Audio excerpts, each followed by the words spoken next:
The metal bit into her wrists like frozen teeth. Detective Maria Santos could feel the train's vibration through the steel rails beneath her, a low rumble that seemed to crawl up through her bones and settle in her chest like a death rattle. The handcuffs clicked against the warm metal track with each desperate pull, the sound lost in the growing thunder of the approaching locomotive. "Please." Her voice cracked against the humid Georgia air. "You don't understand what you're doing."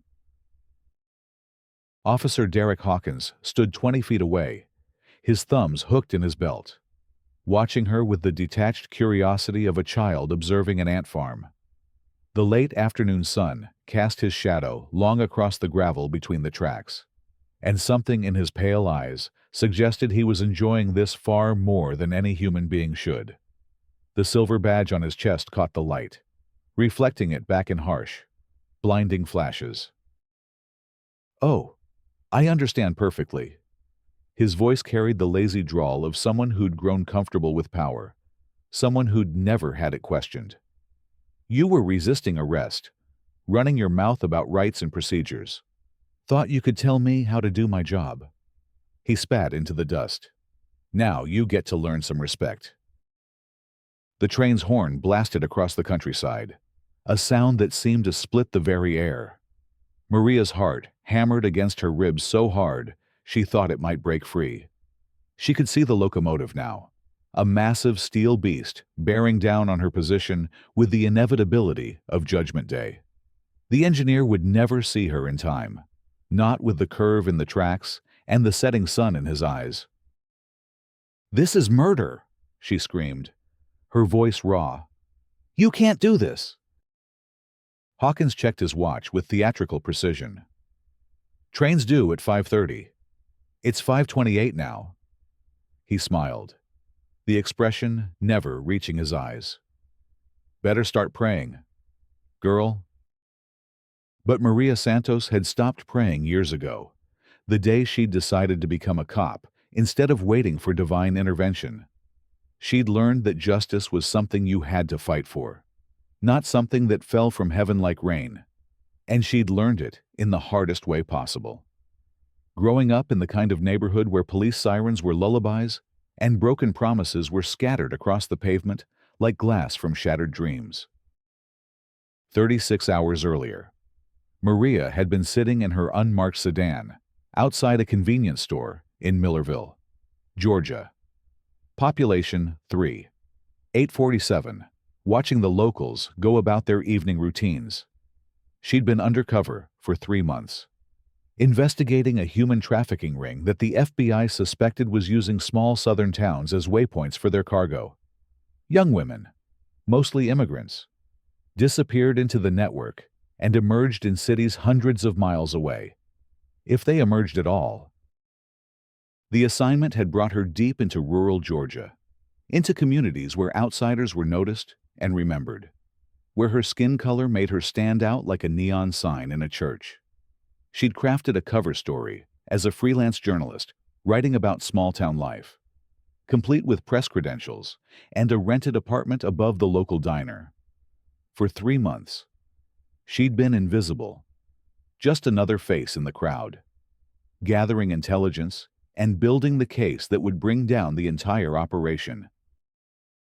But small towns had their own rhythms, their own hierarchies, and Derek Hawkins was very much at the top of Millerville's food chain. 6'2" and built like a linebacker. He carried himself with the swagger of someone who'd never met a problem he couldn't intimidate into submission. His family had worn badges in this county for 4 generations, and he treated the law like a personal inheritance, something to be wielded rather than served. Maria had been careful to avoid him during her time in Millerville. She'd heard the stories in the diner, whispered over coffee and sweet tea, about traffic stops that lasted too long and questions that cut too deep, about young men who talked back and found themselves face down in the dirt, about women who filed complaints that somehow got lost in the paperwork.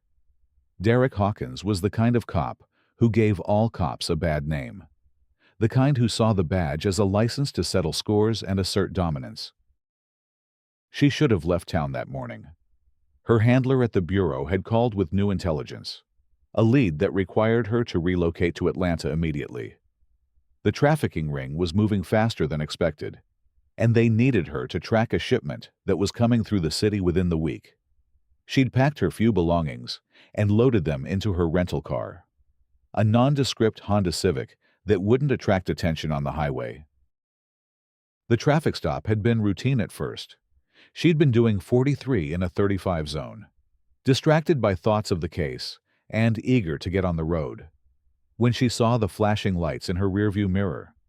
Her first thought was annoyance at the delay. She'd pulled over immediately, her hands visible on the steering wheel, her documentation ready. After 3 months of undercover work, she was good at playing the part of the cooperative citizen. License and registration. Hawkins had appeared at her window like a predator, materializing from shadows, his hand resting casually on his service weapon. Up close, he was even more intimidating than the stories suggested, with pale eyes that seemed to look right through her and a smile that never quite reached them. "Of course, officer." Maria had kept her voice neutral, professional, even as every instinct screamed at her to be careful. She'd handed over her documents, the fake ID that identified her as Maria Rodriguez, freelance journalist from Tampa. Hawkins had studied the license for a long time, longer than necessary, his eyes moving between her face and the photograph. "Maria Rodriguez," he'd said, drawing out each syllable like he was tasting something unpleasant. "That's a pretty name. Spanish, right?" "My grandparents were from Mexico." The lie came easily, part of a cover story she'd rehearsed hundreds of times. "Is there a problem with my license, officer?" Problem. His smile had widened, showing teeth that were slightly too white, too perfect. "No problem at all. Just making conversation." He'd leaned closer to the window, and she could smell his cologne mixed with something else, something that made her skin crawl. "You're not from around here, are you?" "Tampa. I'm a journalist, doing a story about small-town life." She gestured to the notebook on her passenger seat, filled with 3 months of careful observations and fabricated interviews. "I've been staying in town for a few months, getting to know the community." "A journalist?" The word had dripped from his mouth like poison.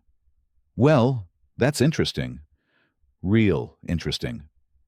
He'd straightened up and walked back to his patrol car, taking his time, making her wait. Through her side mirror, she could see him talking on his radio, but she couldn't make out the words. When he'd returned, his demeanor had changed completely. The predatory smile was gone, replaced by something harder, more dangerous. "Step out of the vehicle, ma'am." "I'm sorry." Maria had kept her voice level, but alarms were going off in her head. This wasn't how routine traffic stops worked, not even in small southern towns. "Is there something wrong?" "I said step out of the vehicle." His hand had moved to his weapon, not drawing it, but making the threat clear. "Now." She'd complied, because that's what you did when a cop with a history of violence made demands. She'd stepped out of the car with her hands visible, moving slowly and deliberately, the way they'd taught her in training. Every movement calculated to appear non-threatening, every gesture designed to de-escalate. "Turn around. Hands on the hood." "Officer, I don't understand what's happening here. I was speeding, yes, but—" "You were doing more than speeding." His voice had dropped to a whisper, but somehow it carried more menace than any shout. "You were asking questions. Lots of questions. About people. About business. About things that ain't none of your concern." The realization had hit her like ice water. Somehow. Her cover had been blown. 3 months of careful work, of building trust and maintaining her story, had crumbled in an instant. But how she'd been so careful, so thorough in her deception. I don't know what you mean. She'd tried to keep her voice steady, but she could hear the tremor creeping in. I'm just a journalist. I write human interest stories. Human interest? He'd laughed, but there was no humor in it. That's what you call it. That's what you tell yourself when you go to sleep at night. His breath had been hot against her ear as he'd moved closer. We know what you are. We know why you're really here. The handcuffs had clicked around her wrists before she could react, cold metal biting into her skin. Standard procedure would have been to put her in the back of his patrol car, drive her to the station for booking. But Derek Hawkins wasn't following standard procedure. He'd never been one for following rules, especially when those rules got in the way of what he considered justice. You're under arrest for obstruction of justice, interfering with a police investigation, and resisting arrest. I haven't resisted anything. The words had torn from her throat before she could stop them. You can't just... The backhand had come without warning, snapping her head to the side and flooding her mouth with the taste of copper. Stars had exploded across her vision, and for a moment, the world had tilted sideways. When it righted itself, Derek Hawkins was standing over her, his knuckles already beginning to swell. That's resisting.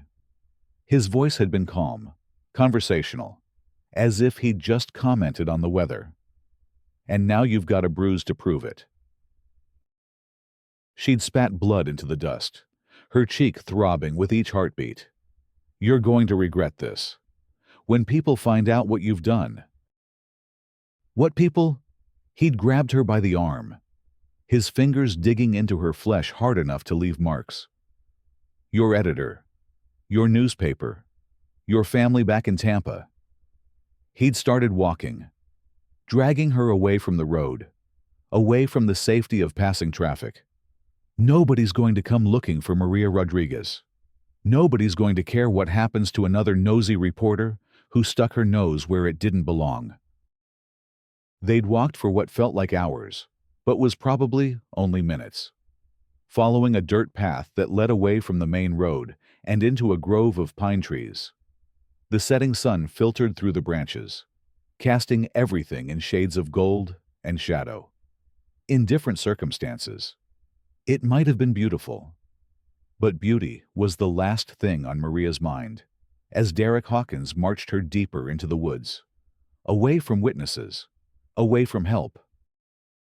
The railroad tracks had appeared suddenly, cutting through the forest like a steel scar. They were old tracks, probably dating back to the early 1900s, when the timber industry had been king in this part of Georgia. Most of the freight trains had stopped running decades ago, but the passenger line still used them twice a day, carrying commuters between the small towns and the larger cities to the north. You know what I love about trains? Hawkins had asked conversationally as he'd forced her to kneel beside the tracks. They're punctual, 5:30, every single day. The northbound passenger train comes through this section. Been doing it for 23 years, ever since I was a kid. He'd pulled out his handcuffs, the metal gleaming in the fading light. My daddy used to bring me here to watch it pass. Taught me about timing, about precision. You're insane. The words had slipped out before she could stop them, and she'd immediately regretted giving him the reaction he wanted. You can't murder a federal agent and expect to get away with it. The lie had been instinctive, a desperate attempt to assert some authority, to make him think twice about what he was planning. But instead of the fear she'd hoped to see in his eyes, Derek Hawkins had thrown back his head and laughed. Federal agent, that's rich. That's really rich.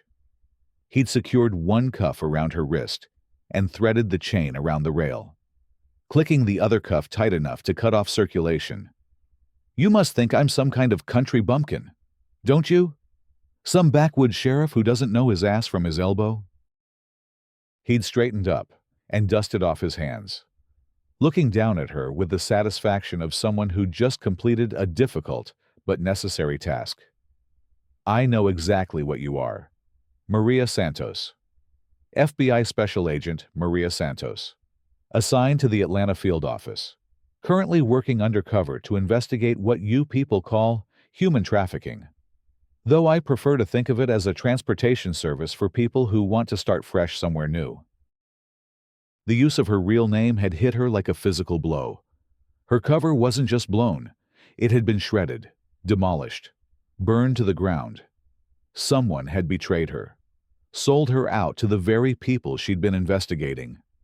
The network she'd spent months mapping had tentacles that reached further than she'd imagined. Connections that went deeper than simple criminal enterprise. How the word came out as barely more than a whisper. How did we find out?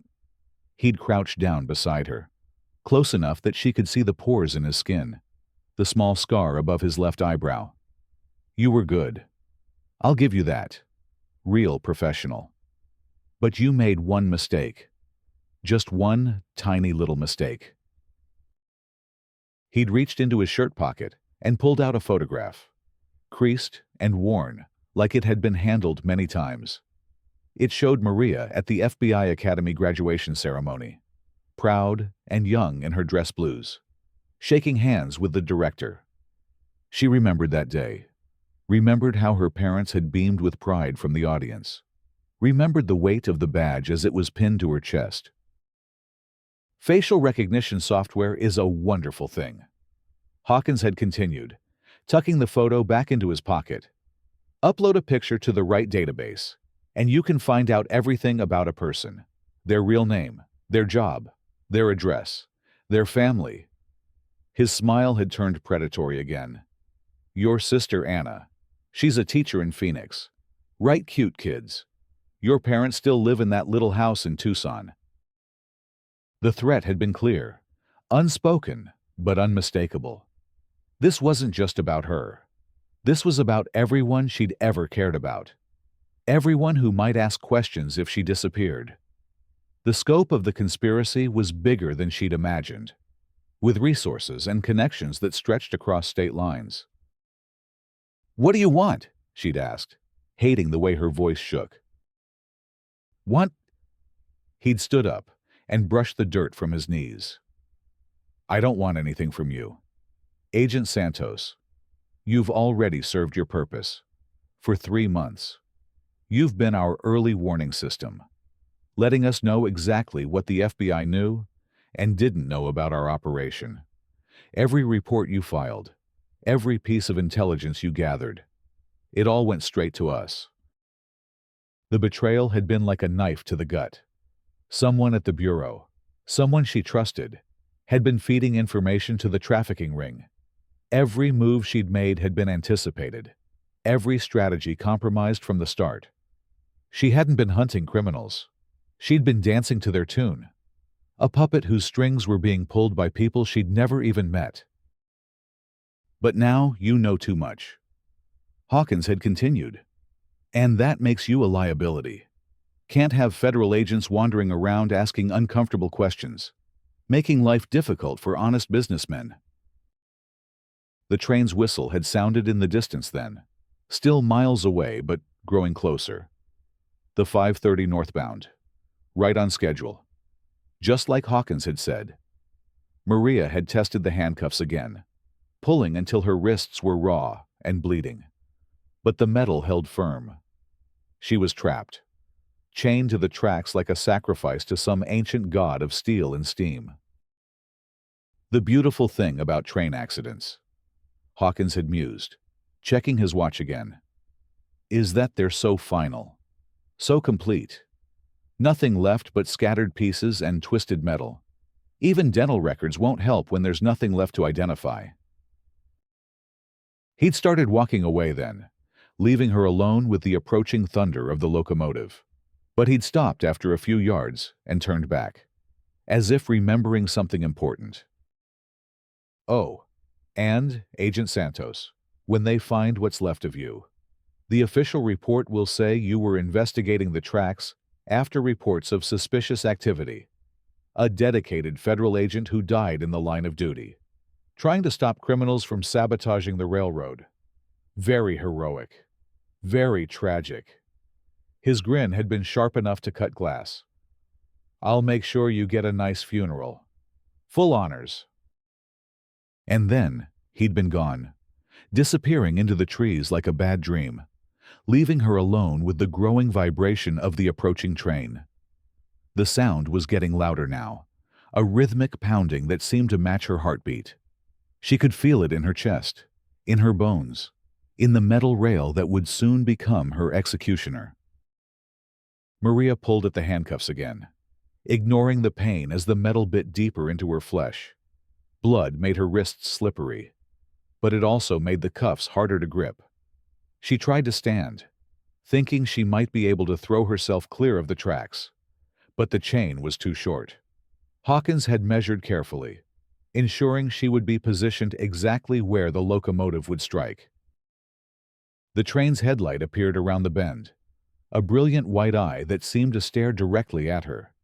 The engineer would be able to see her now, but at this distance and speed, it would be impossible to stop in time. The physics were simple and unforgiving. A locomotive traveling at 60 miles per hour needed nearly a mile to come to a complete stop. She had maybe 30 seconds. "Help!" she screamed, her voice barely audible over the roar of the approaching engine. "Please, somebody help me!"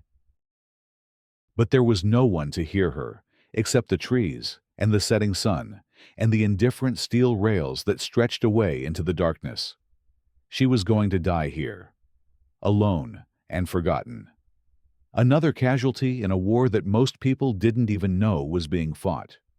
The trafficking ring would continue operating. Derek Hawkins would continue wearing his badge. And somewhere in Phoenix, her sister Anna would wonder why the phone calls had stopped coming. The locomotive was close enough now that she could make out details: the number painted on the front, the reflection of sunset on the windshield, the American flag that flew from a small pole near the cab. It was beautiful in its way. This machine of progress and power. This symbol of American industry and determination. It seemed wrong that something so magnificent should become an instrument of murder. The horn blasted again. 3 long wails that seemed to echo across the entire state of Georgia. The engineer had seen her, was trying to warn her to get clear of the tracks. But warning was all he could do. The laws of physics would handle the rest. Maria closed her eyes and tried to think of something beautiful, something pure enough to carry her through whatever came next. That's when her wallet fell. It had been loose in her back pocket, jostled free by her struggles with the handcuffs. The worn leather hit the gravel with a soft thump, barely audible over the approaching train, and fell open to reveal its contents. Credit cards, scattered like playing cards in a stiff breeze. Receipts fluttered away into the underbrush. And there, catching the last rays of sunlight like a golden beacon, was her FBI badge. Special Agent Maria Santos, Federal Bureau of Investigation. The eagle and scales gleamed against the dark leather, and the photograph showed her face serious and determined. The same face that was now streaked with tears and dirt and blood. It was her real badge. Not the fake identification she'd been carrying for 3 months, but the genuine article that she'd earned through years of training and sacrifice. She'd kept it with her throughout the undercover assignment, hidden away but never forgotten. A reminder of who she really was beneath the lies and deception. It was against protocol, a risk that could have blown her cover at any moment. But it was also her lifeline, her connection to the person she'd been before Maria Rodriguez, the journalist, had taken over her life. Derek Hawkins saw it too. He'd been watching from the tree line, savoring her final moments of terror. When the badge caught his eye, the realization hit him like a physical blow, and, for the first time since she'd known him, his cocky confidence cracked. The smile disappeared from his face, replaced by something that might have been fear. "Jesus Christ," he whispered, and the words carried clearly over the sound of the approaching locomotive. "She really is FBI." The train was less than 100 yards away when Hawkins broke from the tree line, running toward the tracks with desperation written across his face. He'd believed her claim about being a federal agent, but he'd assumed it was just another lie. Another desperate attempt to save her life. The badge changed everything. The badge made this real. Killing a nosy journalist was one thing. They were easily dismissed. Their disappearances explained away as occupational hazards. But killing an FBI agent was something else entirely. That was the kind of mistake that brought down entire organizations. That launched federal investigations that didn't stop until everyone involved was dead or in prison. That was the kind of mistake that even dirty cops with family connections couldn't sweep under the rug. He reached the tracks just as the train's emergency brakes engaged with a shriek of tortured metal.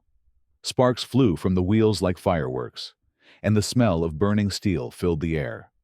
The locomotive was still moving fast, still deadly, but it was slowing. Maybe, just maybe, it would stop in time. Hawkins fumbled for his keys, his hands shaking so badly he could barely hold them. The handcuff key was small, barely an inch long, and it kept slipping between his fingers. Behind him, the train filled the world with sound and fury, a wall of metal and momentum that seemed to blot out the sky. "Don't move!" he shouted over the noise, though Maria couldn't have moved if she'd wanted to. "Just stay still." The key slid into the lock on the first try, a small miracle in a day that had been notably short on divine intervention. The cuff clicked open, and Maria rolled away from the tracks just as the locomotive thundered past, close enough that she could feel the heat from its engine and the wind from its passage. The train came to a stop 300 yards down the track, its cars stretching out behind it like a steel snake. Passengers were already leaning out of windows, trying to see what had caused the emergency stop. In the distance, Maria could hear voices, people calling out questions and instructions. Help was coming, witnesses were gathering, and Derek Hawkins was looking around like a trapped animal. "Listen to me," he said, and his voice had lost all its earlier confidence. "This doesn't have to go bad for either of us. We can work something out." Maria sat up slowly, her hands still shaking from the near-death experience. The FBI badge lay in the gravel beside her, its gold surface reflecting the flashing lights of the locomotive. She picked it up carefully, reverently, and clipped it to her shirt where it belonged. "Work something out." Her voice was hoarse from screaming, but it carried clearly in the sudden quiet that followed the train's passage. "You just tried to murder a federal agent. You chained me to railroad tracks and watched me beg for my life." "I was just trying to scare you," Hawkins said, but even he didn't seem to believe it. "Just trying to send a message, make you back off the investigation. I would have let you go at the last second, I swear." "No." Maria stood up, and despite everything that had happened, despite the blood on her wrists and the terror still coursing through her veins, she felt strong. She felt powerful. She felt like exactly what she was, a federal agent with the full weight of the United States government behind her. "You were going to let me die. You were going to watch me get torn apart by that train. And then you were going to go home and have dinner with your family." Passengers were climbing down from the train now, guided by the conductor and engineer. Cell phones were already out, recording everything, uploading it to social media in real time. Within minutes, the footage would be spreading across the internet, shared and reshared until it became impossible to suppress or explain away. "Look, we both know how these things work," Hawkins said, and there was something desperate in his voice now, something that hadn't been there when he'd held all the power. "Your word against mine. No witnesses, except people on a train who couldn't see what really happened. I'm a respected officer with 20 years of service. You're an undercover agent whose cover got blown." He was right, and they both knew it. in the normal course of events, with the normal balance of power. He might have been able to spin this story in his favor, claim she'd gotten herself trapped accidentally while investigating suspicious activity near the tracks, claim he'd heroically rescued her from certain death. The local media would have eaten it up, and the federal investigation would have found itself hampered by jurisdictional disputes and missing evidence. But Derek Hawkins had made one critical error in judgment. He'd assumed that Maria Santos was working alone, that her undercover assignment was a solo operation without backup or oversight. He'd assumed that killing her would end the investigation, that, with the agent dead, the FBI would simply move on to other cases. He was wrong. The first helicopter appeared on the horizon just as the passengers reached the tracks, its rotors chopping through the evening air like thunder. Then another, and another, until the sky seemed full of aircraft. FBI, DEA, U.S. Marshals, and Georgia State Police, all converging on a small section of railroad track that had suddenly become the center of a federal investigation. "Agent Santos," came a voice from a loudspeaker mounted on one of the helicopters. "This is Agent Richardson. Are you secure?" Maria looked up at the aircraft circling overhead like mechanical angels, then down at Derek Hawkins, who had gone pale as paper. She keyed her radio, the emergency beacon she'd activated before her cover was blown, the signal that had brought half the federal law enforcement apparatus of the southeastern United States to this isolated stretch of Georgia countryside. "Agent Santos here," she said into the radio. "I'm secure. Suspect is in custody."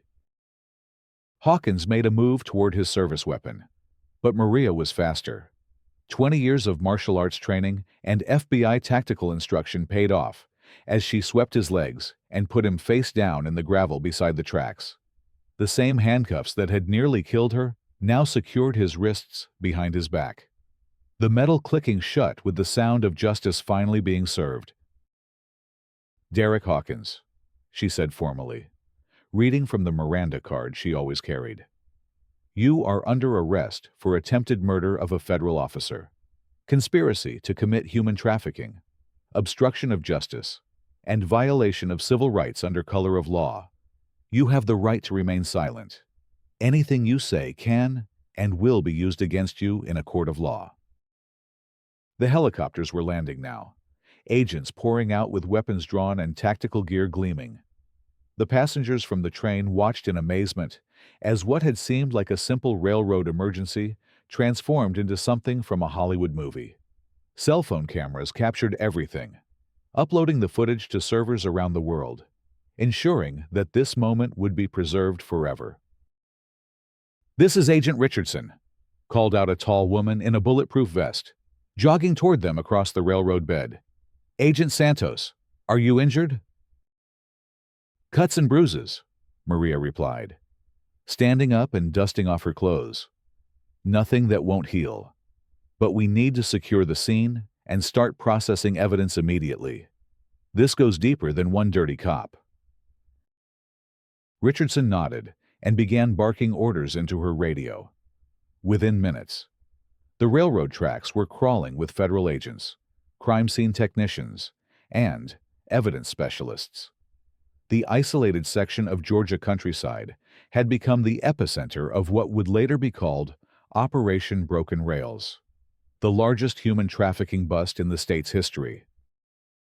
Derek Hawkins was loaded into the back of a federal transport vehicle, his head hanging low and his cocky confidence completely shattered. As the doors closed behind him, he looked up at Maria one last time, and she saw something in his eyes that hadn't been there before the recognition that his world, the world where he was king, and his word was law, had just come to an end. The investigation that followed would span 3 states and result in 47 arrests, including 2 sitting judges, a state senator, and the sheriff of Millerville County. The human trafficking ring that Maria had spent 3 months infiltrating was revealed to be far larger and more sophisticated than anyone had imagined, with connections that reached into the highest levels of local government and law enforcement. But that was still to come. For now, Maria Santos stood beside the railroad tracks where she had nearly died, watching as justice finally arrived in the form of federal agents and unmarked helicopters. The setting sun painted everything gold and red. And somewhere in the distance, another train whistled its way across the Georgia countryside, carrying passengers safely to their destinations. The badge on her chest caught the last rays of sunlight, reflecting them back like a beacon of hope in a world that sometimes seemed too dark to navigate. She had earned that badge through years of training and sacrifice, had carried it through months of dangerous undercover work, and had nearly died because of what it represented. But she had also lived because of it, because of the commitment and resources that stood behind every federal agent, because of the promise that no one who wore the badge would ever stand alone. Agent Santos. Richardson approached with a medical kit and a concerned expression. "We need to get those cuts looked at, and there's a debrief team standing by when you're ready." Maria nodded, suddenly exhausted by everything that had happened. The adrenaline was wearing off, leaving behind the bone-deep fatigue that came after surviving something that should have killed you. But she was alive. Derek Hawkins was in custody, and justice was finally moving forward like a train that couldn't be stopped. "Just give me a minute," she said, looking back at the tracks one more time. "I need to call my sister." The federal investigation would continue for months, unraveling a network of corruption that stretched from the smallest rural communities to the corridors of power in the state capitol. Derek Hawkins would plead guilty to attempted murder and conspiracy charges, receiving a sentence of 25 years to life in federal prison. The trafficking ring would be dismantled piece by piece, its victims rescued, and its leaders brought to justice. But the real victory wasn't in the arrests, or the convictions, or the press conferences where officials congratulated themselves on a job well done. The real victory was simpler and more profound, the moment when a badge fell from a wallet and changed everything. When justice arrived in the form of helicopters and handcuffs. When a woman who had been powerless became powerful again. Maria Santos would return to active duty 3 months later, after her physical wounds had healed and the psychological evaluations had been completed. She would receive commendations from the FBI director and the Attorney General, would testify before Congress about the dangers facing undercover agents, would become a symbol of courage and perseverance in law enforcement circles across the country. But she would never forget the feeling of those handcuffs around her wrists, or the sound of the approaching train, or the moment when Derek Hawkins realized that his victim wasn't as helpless as he'd believed. She would carry those memories with her for the rest of her career, a reminder that justice sometimes came in the most unexpected forms, and that the badge she wore wasn't just a symbol of authority, but a promise that every citizen deserved protection under the law. The sun set completely as the federal agents finished processing the scene, their floodlights turning the railroad tracks into a stage where the drama of justice had played out in full view of the world. Somewhere in the distance, another train whistled its way through the Georgia night, carrying passengers safely to their destinations, just as it had done every day for decades and would continue to do for decades to come. But this section of track would always be different now, marked by the memory of what had happened here, by the knowledge that sometimes the system worked exactly as it was supposed to, that sometimes the badge meant exactly what it was supposed to mean, and that sometimes justice arrived just in time to save the day.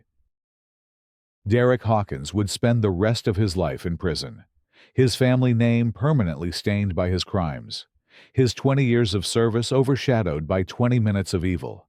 The trafficking ring would be broken up, its victims rescued, its leaders scattered to federal prisons across the country, And Maria Santos would continue wearing her badge with pride, knowing that she had earned it not just through training and testing, but through surviving the worst that humanity could offer and still believing in the best.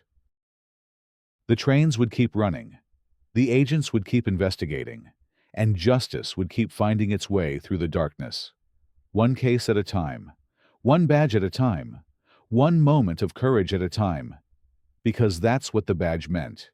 In the end, not just the authority to arrest or investigate, but the responsibility to stand between the innocent and those who would harm them, no matter the cost, no matter the danger, no matter how dark the night might become. And sometimes, when the night was darkest and hope seemed lost, the badge would catch the light and reflect it back like a beacon, reminding everyone who saw it that justice wasn't just an ideal or a promise, but a living thing that could arrive at any moment, in any form, carried by ordinary people who had chosen to do extraordinary things in service of something larger than themselves. The badge of justice, worn by those brave enough to carry it, bright enough to light the way forward even in the deepest darkness, strong enough to hold back the tide of evil that sometimes threatened to overwhelm the world. It was more than metal and enamel, more than symbols and words.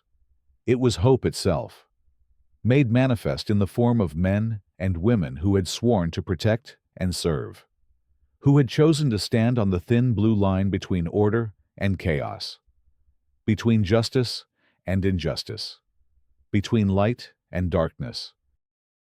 And sometimes, when everything seemed lost, and the train was bearing down, and there was nowhere left to run, the badge would fall from a wallet and change everything, reminding everyone watching that justice never gives up, never surrenders, and never fails to arrive exactly when it's needed most.